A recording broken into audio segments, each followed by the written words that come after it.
السلام علیکم۔ ایک بہت ہی خوبصورت کہانی آپ کے ساتھ شیئر کرنے لگا ہوں۔ شمیم گردیزی صاحب ایک بہت بڑے بزنس مین تھے۔ ایک دن وہ اپنی فیکٹری میں جا رہے تھے۔ جیسے ہی وہ اپنی فیکٹری کے گیٹ کے سامنے پہنچے تو انہوں نے دیکھا کہ ایک کتے کا کار کے ساتھ ایکسیڈنٹ ہوا ہے۔ کتا بری طرح زخمی ہو چکا ہے۔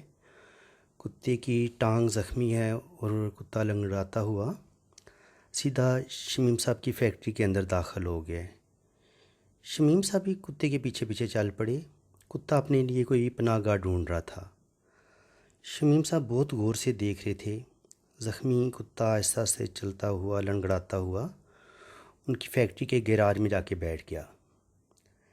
شمیم صاحب کے دل میں خیال آیا کہ اس زخمی کتے کی ہیلپ کریں، لیکن پھر ایک اور خیال ان کے دل میں آیا کہ اگر اس کتے کی ہیلپ نہ کروں تو کیا اللہ تعالیٰ اس کتے کی رزق کا انتظام کرے گا؟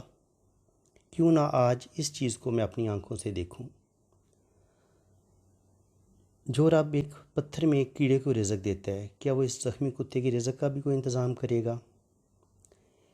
یہ دیکھنے کے لیے شمیم صاحب گیراج کے باہر ایک کرسی پہ بیٹھ گئے۔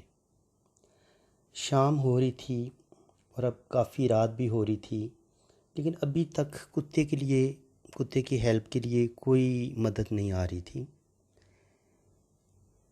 تو اچانک شمیم صاحب کیا دیکھتے ہیں کہ ایک اور کتا ان کی فیکٹری کے گیٹ سے ان ہو رہا ہے اندر فیکٹری میں، اور سیدھا وہ گیراج کی طرف جا رہا ہے جہاں پہ زخمی کتا بیٹھا ہوا تھا،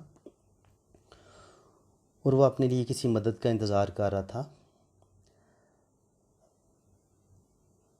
تو انہوں نے دیکھا کہ اس دوسرے کتے کے منہ میں گوشت کا ٹکڑا ہے، تو وہ سیدھا زخمی کتے کے پاس آیا اور اس نے بڑی شفقت کے ساتھ اس کتے کو وہ گوشت کا ٹکڑا پیش کیا۔ زخمی کتے نے بڑی ممنون نظروں سے اس کتے کو دیکھا اور پھر وہ گوشت کا ٹکڑا کھانے لگ گیا۔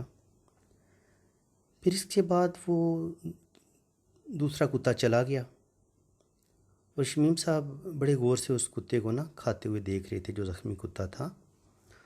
تو تقریباً 10-15 منٹ کے بعد دوبارہ وہی کتا آ گیا جو گوشت کا ٹکڑا لے کے آیا تھا۔ اس نے پتہ نہیں کہیں سے پانی میں اپنی دم گیلی کی ہوئی تھی اور اس نے وہ زخمی کتے کے سامنے اپنی دم رکھی، تو زخمی کتا بہت پیاسا دکھائی دے رہا تھا۔ اس نے دوسرے کتے کی دم کو چوسنا شروع کر دیا۔ یوں کافی زیادہ پیاسا لگ رہا تھا زخمی کتا، تو یوں اس نے اپنی پیاس بھی بجھا لی۔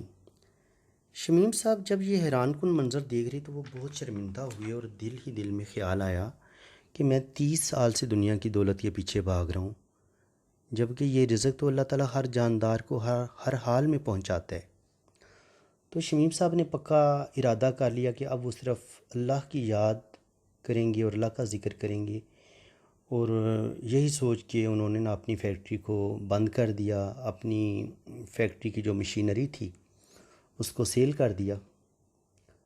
شمیم صاحب کے پاس اللہ کا دیا ہوا کافی تھا، کافی بینک بیلنس ان کے پاس جمع ہو چکا تھا، تو اس لیے وہ معاشی انہیں کوئی پریشانی نہیں تھی۔ اس لیے اب سارا ٹائم جو ہے وہ اللہ کی یاد میں گزارنے لگے، اللہ کا ذکر کرنے لگے، اللہ کی عبادت کرنے لگے، اور کچھ ہی عرصے کے بعد وہ کافی مشہور بھی ہو گئے۔ لوگ ان کے پاس آنا شروع ہو گئے کیونکہ ان کی دعا میں اللہ تعالیٰ نے بڑا اثر رکھا تھا۔ وہ لوگوں کو دم وغیرہ بھی کرتے اور ساتھ ساتھ نیکی کا درس بھی دیتے۔ تو اس طرح روزانہ کافی لوگوں کا ہجوم ان کے پاس جمع ہونا شروع ہو گیا اور وہ کافی مشہور بھی ہو گئے۔ تو ایک دن شمیم صاحب لوگوں کو نیکی کا درس دے رہے تھے، تو اللہ کا ایک پاک ولی بھی ان کی محفل میں شامل تھا۔ شمیم صاحب جب اپنا درس مکمل کر چکے تو اللہ کے ولی نے شمیم صاحب سے پوچھا کہ شمیم صاحب ایک بات بتائیں گے کہ آپ تو بڑے کامیاب بزنس مین تھے، پھر آپ کی زندگی میں اتنا بڑا ٹرن کیسے آیا؟ کیسے آپ کی زندگی بالکل ہی بدل گئی کہ ایک بزنس مین سے آپ بالکل اللہ کے ولی بن گئے؟ تو پلیز آپ مجھے یہ ساری بات بتائیں۔ تو شمیم صاحب نے اس زخمی کتے والی ساری سٹوری سنا دی کہ کس طرح ایک زخمی کتا آیا تھا اور پھر کس طرح ایک دوسرے کتے نے اس کی ہیلپ کی، اس کو گوشت کا ٹکڑا کھلایا، پھر اپنی گلی دم کے ساتھ اس کی پیاس بھی بجھائی۔ تو پھر میں نے سوچا کہ جب اللہ تعالیٰ رزق دیتا ہے تو میں کیوں دنیا کی دولت کمانے میں اپنا ٹائم ضائع کروں اور اللہ تعالیٰ کا ذکر اور اللہ تعالیٰ کی عبادت کیوں نہ کروں؟ تو اسی وجہ سے میں نے سب کچھ چھوڑ دیا، فیکٹری سیل کر دی، ختم کر دی، اور اب میں اللہ کا ذکر کر رہا ہوں، اللہ تعالیٰ کی عبادت کر رہا ہوں۔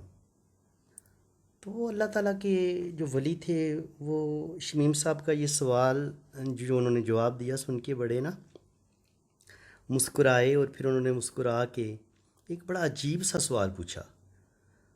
ان کا شمیم صاحب آپ یہ بتائیں کہ آپ نے زخمی کتے کو کیوں فالو کیا؟ ایک ایسا کتا جو مجبور تھا، بے کس تھا، جو بالکل دوسروں کے رحم و کرم پہ تھا، تو آپ نے اس کو فالو کیا۔ اگر آپ دوسرے کتے کو فالو کرتے جو کہ دینے والا تھا، جو اللہ کی بنائی ہوئی مخلوق کے کام آنے والا تھا۔ شمیم صاحب یہ بات سن کے بہت شرمندہ ہوئے، ان کے ماتھے پہ پسینے کے قطرے نمودار ہو گئے، ان کو اپنی غلطی کا شدت سے اندازہ ہو گیا۔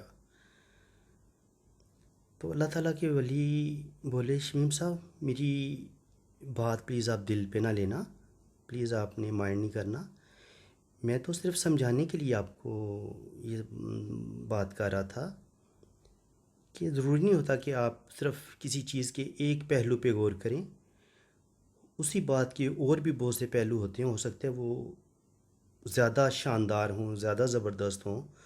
تو اسی بات کا دوسرا پہلو یہ تھا کہ آپ اگر دینے والا بنتے تو وہ زیادہ اچھی بات تھی۔ آپ کی فیکٹری میں 300-400 لوگ کام کر رہے تھے، تو اگر آپ وہی فیکٹری رن کرتے، ان غریب مزدوروں کا چولہا جل رہا تھا آپ کی وجہ سے، تو آپ دینے والا بنتے تو کتنا اچھا ہوتا۔ تو آپ اس طرح کریں کہ آپ اپنی فیکٹری دوبارہ شروع کریں اور لوگوں کے کام آئیں۔ لوگوں کے کام آنا ہی اصل زندگی ہے، یہی اللہ تعالیٰ ہم انسانوں سے چاہتا ہے کہ ہم دوسرے کی ہیلپ کریں، دوسرے کی مدد کریں۔ تو شمیم صاحب نے اسی وقت ان کے دل میں انہوں نے پکا ارادہ کر لیا کہ میں صبح سے ہی اپنی فیکٹری دوبارہ شروع کروں گا، اور اب اللہ کا شکر ہے کہ انہوں نے اپنی فیکٹری دوبارہ رن کر لی ہے، اور بالکل پہلے کی طرح 300-400 مزدور اب بھی ان کی فیکٹری میں کام کر رہے ہیں۔ تو یہ ایک بڑی یاد رہ جانے والی اسٹوری تھی جو میں کبھی بھول نہیں سکا، تو میں نے آپ لوگوں سے شیئر کی ہے۔ اگر آپ کو یہ میری کہانی پسند آئی ہے تو آپ میرے اس ویڈیو کو لائک بھی کریں، میرے چینل کو سبسکرائب کریں، اور گھنٹی کے نشان پہ ضرور کلک کریں۔